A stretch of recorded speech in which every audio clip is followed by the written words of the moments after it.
Dernièrement, awa, j'ai donc yungu, le régime bandé ko luxé, baté mabo. John Numbi, au hasard général, a aidé à Kimi, à qui a battu nakati a fermé naï. John Numbi balongolier, avec un hasard à noter, a démonté que nous avons sali pour une alternance, à rose à sacrifier pour motiver à démonter. Gilbert Kakondi, a zaki na cérémonie fois c'est passé à niveau ya Karadia. So a Pullman na Katanga. A Komikuna, a zaki logé na 4e niveau. C'est 4e arrondissement, 4e niveau, c'est zaki logé. 8 assassins va pénétrer dans le ya hôtel. Va louer même chambre ça singa dans l'hôtel. Va comment déjà avant. Ce point autour na aw.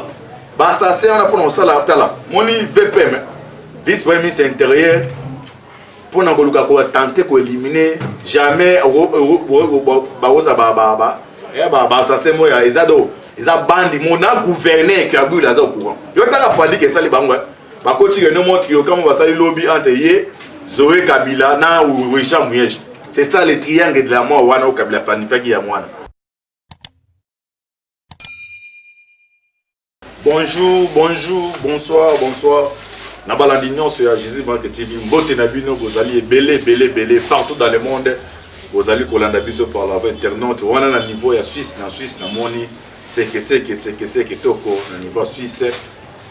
Maman Konde Chita, la mère de opprimés, toujours en Suisse. Tu es en Europe, en France. Maman Kabas, Charlotte, en Belgique, maman de Charlotte, en Asie, Océanie, en Afrique, sans oublier en République démocratique du Congo.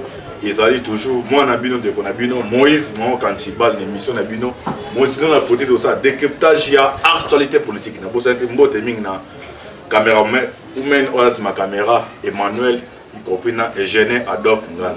Alors, thème sur la awa, baraté, nani, batindaki, bakangi, bato, bali ba éliminer physiquement vice-premier ministre intérieur. Et ça les mis à niveau à Katanga, Bokoyeba, ni neza ko s'est passé. Bakangi batango boye batango banane batinder bango bo bato FCC ba comme siko ba moni ke batenter les chefs des soldats de Karési baté ba siko ba molu ka ba dep dai donné to awa non tel oyo VPM Gilbert Kakonda zaki na Katanga ezaki na ba sase ba ki wana heureusement bakangi bango boye ba toujours awa avec antibal boye ba sase na baza banane moko aza garde corps ya Christian Ngoy o azaki na l'élimination chez Bia to le baté boye ba awa. Vous comprenez ce que John Numbi, est-ce que qu'est-ce qui se passe dans Katanga? Bakangi bango, ba témoigner, bazena ba arme.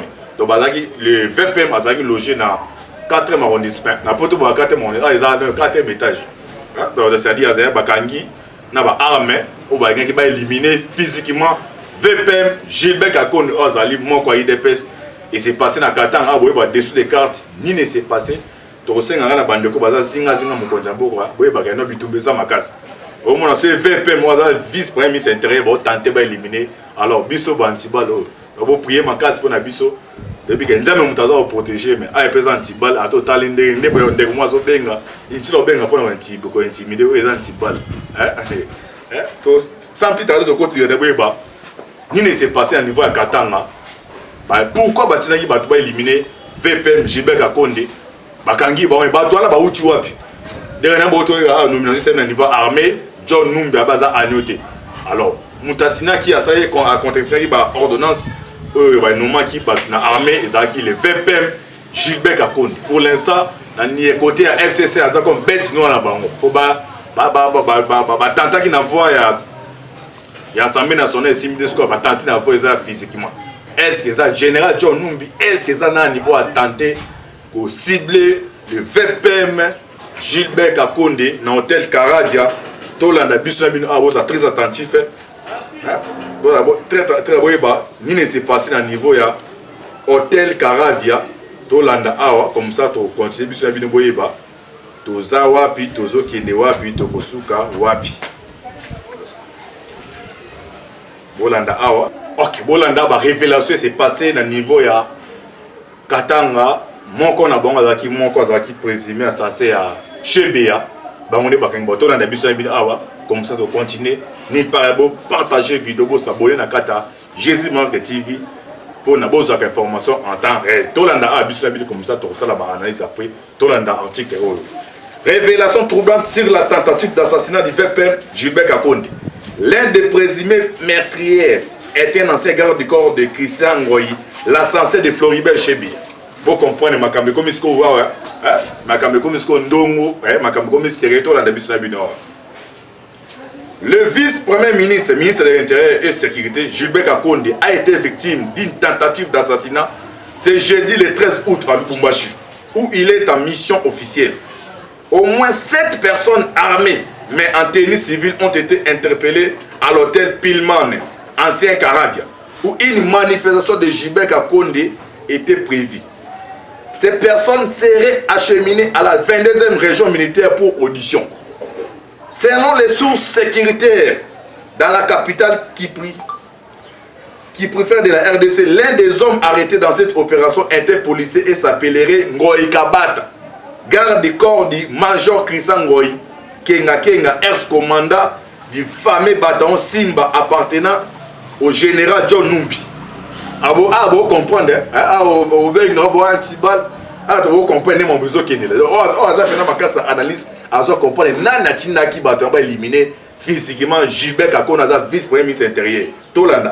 Ex-commandant des fameux bataillons Simba appartenant au général John Numbi. Ce bataillon de la mort qui a été mis à cause dans les tueries, mieux les massacres de Boudou Diakongo dans le Congo central, à l'époque Bas-Congo, entre fin février et mi-mars 2008. Mais c'est aussi le major Christian Ngoyi, Kenga, qui a été indexé comme le tueur principal du défenseur des droits de l'homme, Floribert Chebiya, de son chauffeur Fidel Bazana, le 1er juin 2010. Donc, l'ONG La Voix des Sans-Voix enquête sur le dossier de Boudou Diakongo, John Numbi, inspecteur général de la police d'abord. Bien que condamné par la justice militaire ici à Kinshasa, Christian Ngoyi, il est fidèle des hommes des hommes de général John Numbi. Selon plusieurs témoignages, dont celle-ci au journaliste indépendant Timothée Choucha, basé à Belgique, Christian Ngoyi, qui avait fui à Kinshasa avec ses hommes, dont Ngoyi Kabata. Ngoyi Kabata.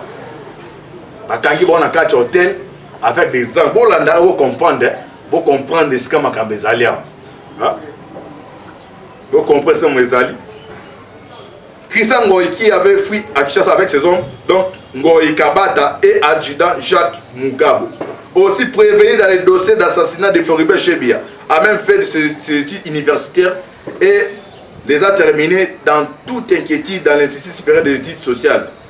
En août 2017, selon les révélations faites par le journaliste Timothée Choucha, il y a plus de 6 mois, tout le monde dans les services spéciaux et dans l'armée était au courant de la présence de ces fugitifs recherchés par la justice militaire. Mais personne n'ose brancher des pères d'être réprimés par John Numbi, surnommé Empereur Néron, dans le milieu des droits de l'homme.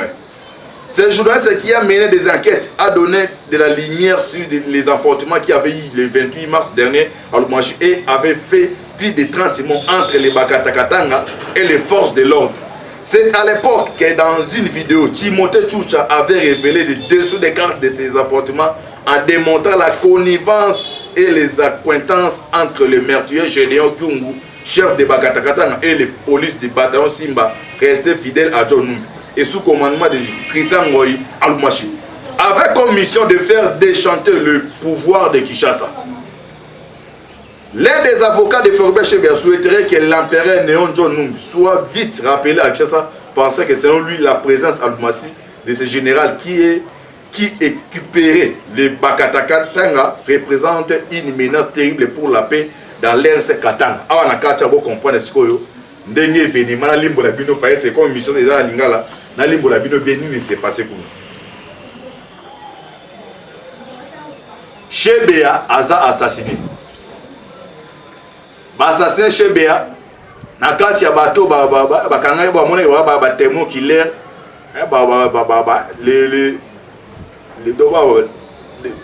bato baza subir le loko wana balimina Chebiya John Numbi na major Christian Ngoyi bakimi a baki na niveau ya Lubumbashi.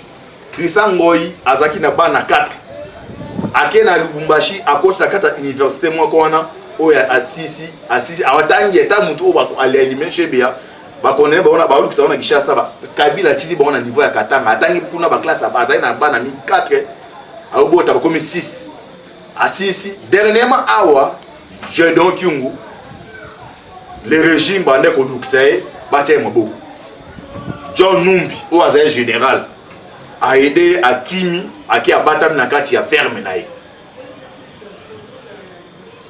John Numbi balongolie avec non aza agnoté a démonter que non on a sali pour na alternance a rose a sacrifier bon tu faire démonter. Première tentative Moïse Katumbi. Heureusement ça na kati te balle le coach sa kati chambre na mazali na kati. Jebi Gilbert Kakondi azaki na cérémonie fois c'est passé à niveau ya Taravia. So wa Pullman na Katanga. Akomi kuna azaki logé na 4e niveau. C'est 4e arrondissement, 4e niveau, c'est azaki logé. 8 assassins ba pénétrer na kati ya hôtel. Ba louer même chambre ça singa na hôtel. Ba koma déjà avant. So point tout na aw. Ba assassin on a pour ça là tala. Moni VPM vice premier ministre intérieur pour na koluka ko tenter ko éliminer jamais ba oza ba assassin moya ezado eza bandi mona gouverner qui a bu la za au courant. Yo tala pali que ça les bango ba ko tire no montre yo comme va sali lobby entre ye Zoé Kabila na Richard Muyej. C'est ça le triangle de la mort wana au Kabila planifié qui ya mwana. A placé 3 gouverneurs baza ba proche na au pena ba o trahir te liboso les qui naé na Zoé Kabila baza na Lualani na Tanganyika Richard Muyej na Twabula. Au grande déclaration ba solo comprendre panique au bazana. Ba ça c'est baza logé na kati ya hôtel. Donc avant même VP Makomi ce que question tout na awa bande. Ndenge ni ba ça c'est ba ke non Gilbert Kakondi a osala logé na kati ya hôtel wana. VP Makomi na Katanga premier jour ba ça c'est ba information nyos na kati na bango kaka bilo muso na roba awa wa bande ba benga tu manchi balango yo bilo kwa no zo wapi yo bo mona police ke za nsima seki wa mo tu na ntibe bilo ngo zo ka wapi na kati ya plan na bango baza 8 moko na bango a informé cadre moko ya IDPS à niveau ya Lubumbashi a regardé comment on entend et non ils ont un plan mort ils ont planifié pour n'a pas éliminer physiquement Gilbert Kakondi cadre na signalé par service y compris tu attends ba comme musoso est terrible et tout le bateau ba service batie ba maboko les batie maboko ba découvrir ba tous les 8 assassins bazali na ba armes ezaki na niveau ya chambre na ba pistolet. Est-ce que premier jour plein rataki premier jour deuxième journée ba otia maboko le jeudi ba tia maboko ba on a 22e région militaire aux niveau Katanga. Mais est-ce que c'est quoi dessous des cartes c'est comme bani wana parmi les assaillants il faut découvrir un garde de corps ya Christian Ngoi un garde de corps pour mon ya entourage ya général John Numbi. Vous comprenez déjà ici crime et outil. Vous comprenez officier ni crime mwana. Vous comprenez des plans qui orchestrés. Les gens malamu, jamais ne ça makamne que non. Bato wana tous les cartes ba beta. Les autres comme anasuka nango. Vous comprenez nazali les présumés les lo les lo ta orchestré plan élimination à Gilbert Kakondi. Vous comprenez déjà. Dès dans temps déjà monde a chaîne. Vous comprenez ça na carte wana mais paquet. Ils ont continué. Mais comme ils ont toujours un petit bal, ils ont les informations en avance. Vous comprenez, Nani attentat qui via Gilbert Kakondi. À travers la dessous des canettes au Limboli, vous comprenez ici comme Makambezadi. Vous comprenez, chez John Numbi, Major Christian, garde Kone Bakangi. Comment moi déjà avant l'hôtel. Vraiment, tout n'a eu, mais un petit bal, Makamba Zozo. Tout le bateau. Le deuxième épisode, c'est que tu Limboli, arrive. Est-ce que bon lancer les mandats d'arrêt? Une invitation pour le deuxième épisode au Limbo la Biso Abino. Il y a une équipe pour appeler ça dessous des cartes. Ndengeni Batantaki, Barataki pour éliminer physiquement Gilbert Kakonde. Mais par exemple, garde de corps Bakangi Mokaza, garde de corps ya Major Christian Goy.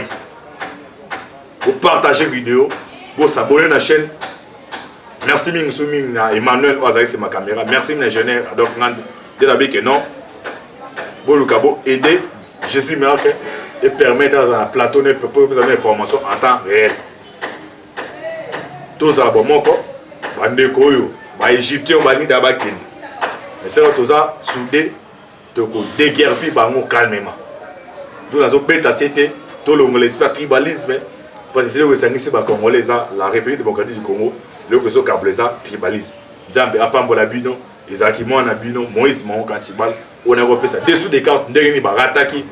Pour éliminer physiquement Gilbert Kakondi Oazali, VPN, il y a intérieur, mais Bassaya, Bakangi Bango, de Tolimboli Awa, Jambe Apambola Bino, affaire à suivre, deuxième épisode au Limbo la Boeba, Ariab, suite-nous aux Andéens. Ciao!